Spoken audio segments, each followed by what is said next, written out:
Alors,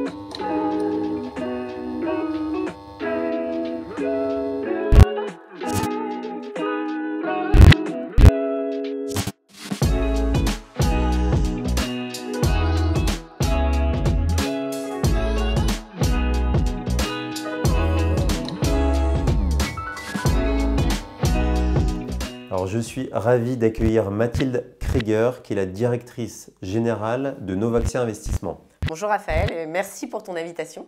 Je t'en prie. Tu sais, j'ai une habitude à la confiserie, c'est de faire jurer. Avant, je faisais jurer sur un bulletin trimestriel. Et maintenant, je fais jurer sur Mieux vivre votre argent. Est-ce que tu peux jurer de dire la vérité, toute la vérité, et dis je le jure, parce que les murs ont des oreilles. Raphaël, je jure de dire toute la vérité, parce que les murs ont des oreilles. Ma première question, pour ceux qui ne connaîtraient pas Novaxia, est-ce que tu peux présenter en 30 secondes la société de gestion? Bien sûr. Novaxia Investissement, c'est une société de gestion immobilière et notre spécialité, c'est le recyclage urbain. C'est transformer des actifs immobiliers vides, obsolètes, potentiellement en logement. Aujourd'hui, nous pilotons 3 fonds, une SCPI, Novaxia Neo, un véhicule pour l'assurance vie, Novaxia, dont on va parler ensemble, et un fonds plutôt destiné aux chefs d'entreprise, Novaxia One. On pilote à travers nos fonds une centaine de projets immobiliers, c'est 4 milliards d'euros de projets immobiliers pilotés. Et puis nous sommes entreprise à mission, ça veut dire qu'au-delà de notre engagement objet social, nous avons une raison d'être. Et donc un de nos engagements par exemple, c'est que tous nos fonds sont labellisés ISR et même plus pour certains, puisqu'on allait chercher un label solidaire comme Finansol pour Novaxia R.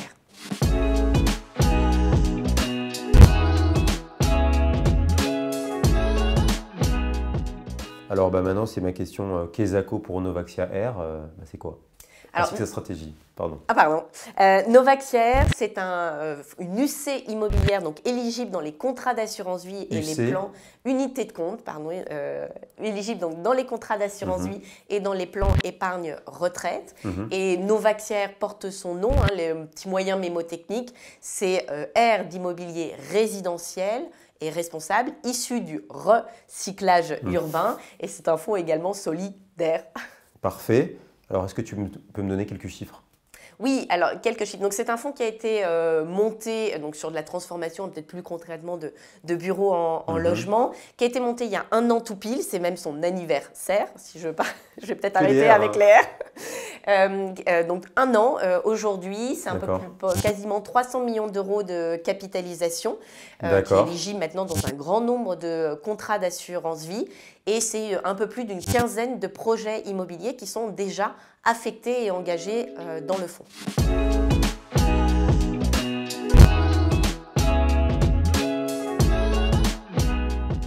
Alors bon, la question cash, c'est combien ça a rapporté sur cette année et un pronostic pour 2022 peut-être? Alors, déjà sur l'année 2021, l'objectif de performance de Novaxia R, c'est 5%, donc avec une échelle de risque à 3 sur 7. Dès l'année de création, 2021, la Novaxia R a sorti une performance de 5,08 annualisée. Et donc, je me mouille un peu pour 2022, c'est d'être en ligne avec cette promesse investisseur de 5%. Ok, super. Alors, est-ce que tu peux nous présenter quelques actifs emblématiques de la stratégie de Novaxia R? De Novaxia R. Alors, je vais commencer par un premier actif. Le premier actif acheté à Rueil-Malmaison. Alors, je te promets, on n'a pas fait exprès, on n'achète pas que des villes en R non plus. C'est un actif immobilier de bureau qui n'était pas loué depuis quelques années, qui trouvait plus preneur. Donc, nous, c'est complètement dans notre stratégie d'aller chercher ces actifs vides, obsolètes, qui décotent du coup aussi par la valorisation, et un objectif d'aller le transformer en 350 logements sur cet actif immobilier, et en menant aussi une stratégie qui est dans nos convictions d'entreprise à mission, de ne pas artificialiser les sols, donc de ne pas construire sur les terres vertes et agricoles. Donc ça, c'est un premier exemple. On va également chercher des actifs immobiliers qui sont encore partiellement loués. Par exemple, je prends un exemple à Clichy, rue Mozart, où on a encore un actif immobilier qui est partiellement loué, qui permet d'avoir une distribution entre 4 et 5%. C'est de l'extinctif. Et après, d'aller commencer notre stratégie, d'aller transformer l'actif immobilier en immobilier résidentiel. Donc, on va un peu s'appuyer sur ces deux types de biens immobiliers. Alors là, je parlais beaucoup d'Île-de-France parce qu'il y a une vraie profondeur de marché, mais on a une stratégie aussi d'un déploiement à la fois en France et potentiellement également sur quelques zones européennes. Mais déjà, par exemple, on a acheté un actif immobilier à côté de Nantes, à Saint-Herblain, pour aller le redéployer en logement.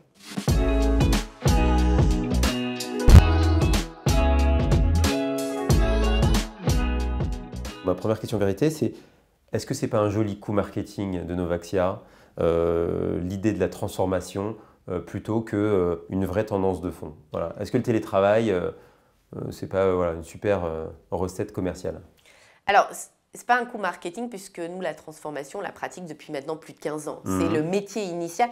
Novaxia est né d'un recyclage urbain à Strasbourg, d'une tannerie qui a été transformée en logement il y a quelques années. Maintenant, il y a peut-être il y a un moment de marché qui est assez particulier et qui a été accéléré par la crise du Covid. Il y a un véritable alignement de planètes. Le premier élément, c'est qu'il y a une pénurie de logements qui continue à s'accentuer en France. Le deuxième élément, c'est qu'il y a de plus en plus de bureaux obsolètes accélérés par la crise du Covid. Regarde, rien qu'en Île-de-France, 55 millions de mètres carrés en Île-de-France de bureaux. Avant la crise sanitaire, 1,5 million de bureaux obsolètes et vides. Après la crise sanitaire, 4 millions de mètres carrés de bureaux vides et obsolètes. Donc déjà, ça donne une profondeur de marché qui augmente. Il y a le télétravail. Alors c'est vrai qu'il y a 2 ans, on disait est-ce que le télétravail, on y passe pas? Moi je me souviens même, on disait oh non, les collaborateurs, ils vont rien faire en télétravail, c'est pas possible.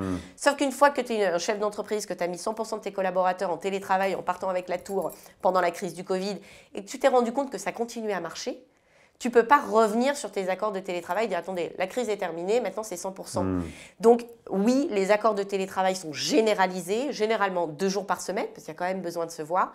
Et ça va avoir un impact sur le marché du bureau, mais pas immédiat. Ça, c'est parce qu'on est en France, et d'ailleurs, heureusement, on a des beaux 369, des beaux fermes. Ça va venir dans le temps, impacter, et ce n'est pas Novaxia Investissement qui dit ça, c'est CBRE, c'est des études de l'IEIF, à peu près la demande placée de 20%, mais surtout impacter l'immobilier obsolète qui ne peut pas correspondre au nouveau code. Et juste peut-être pour finir sur la réponse, pardon, sur un troisième élément, il y a une prise de conscience aussi environnementale qui est importante, à la fois des épargnants qui cherchent des produits à impact, mais également des élus locaux qui aujourd'hui, il y a une loi qui s'appelle le décret climat et résilience, et il dit à horizon 2030, vous devez diviser par 2 votre artificialisation des sols.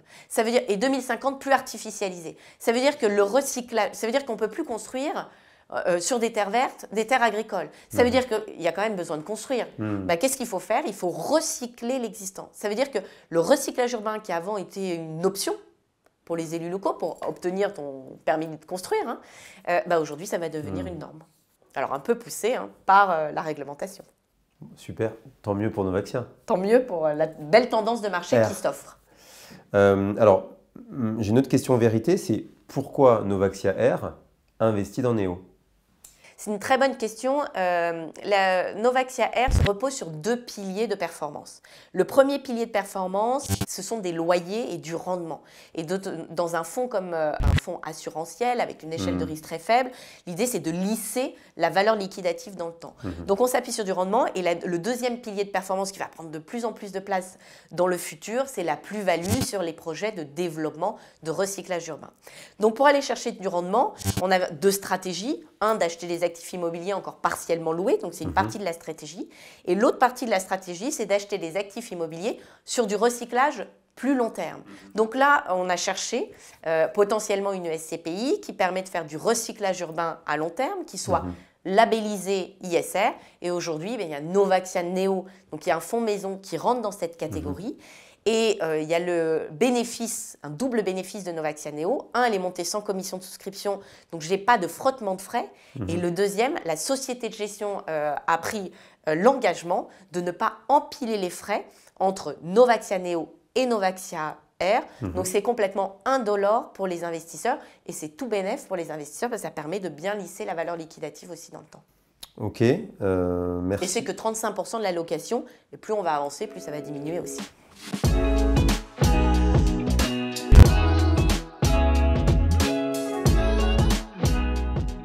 À l'oral, ça a été très intéressant. Maintenant, on va passer à la pratique. Ma chère Mathilde, est-ce que tu peux me dessiner Novaxia Air avec ce tableau un grand talent de dessinatrice. Et ces stylos. Je m'applique. Tiens, tu veux me Hop. mettre plus à l'aise.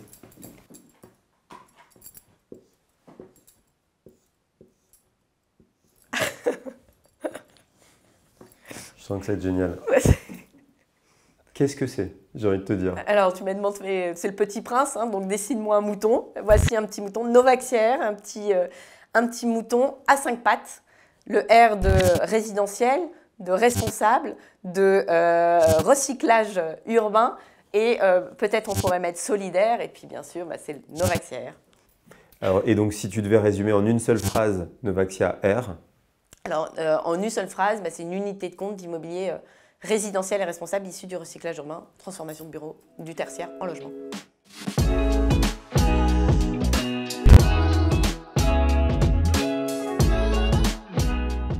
Maintenant, ma question fair play.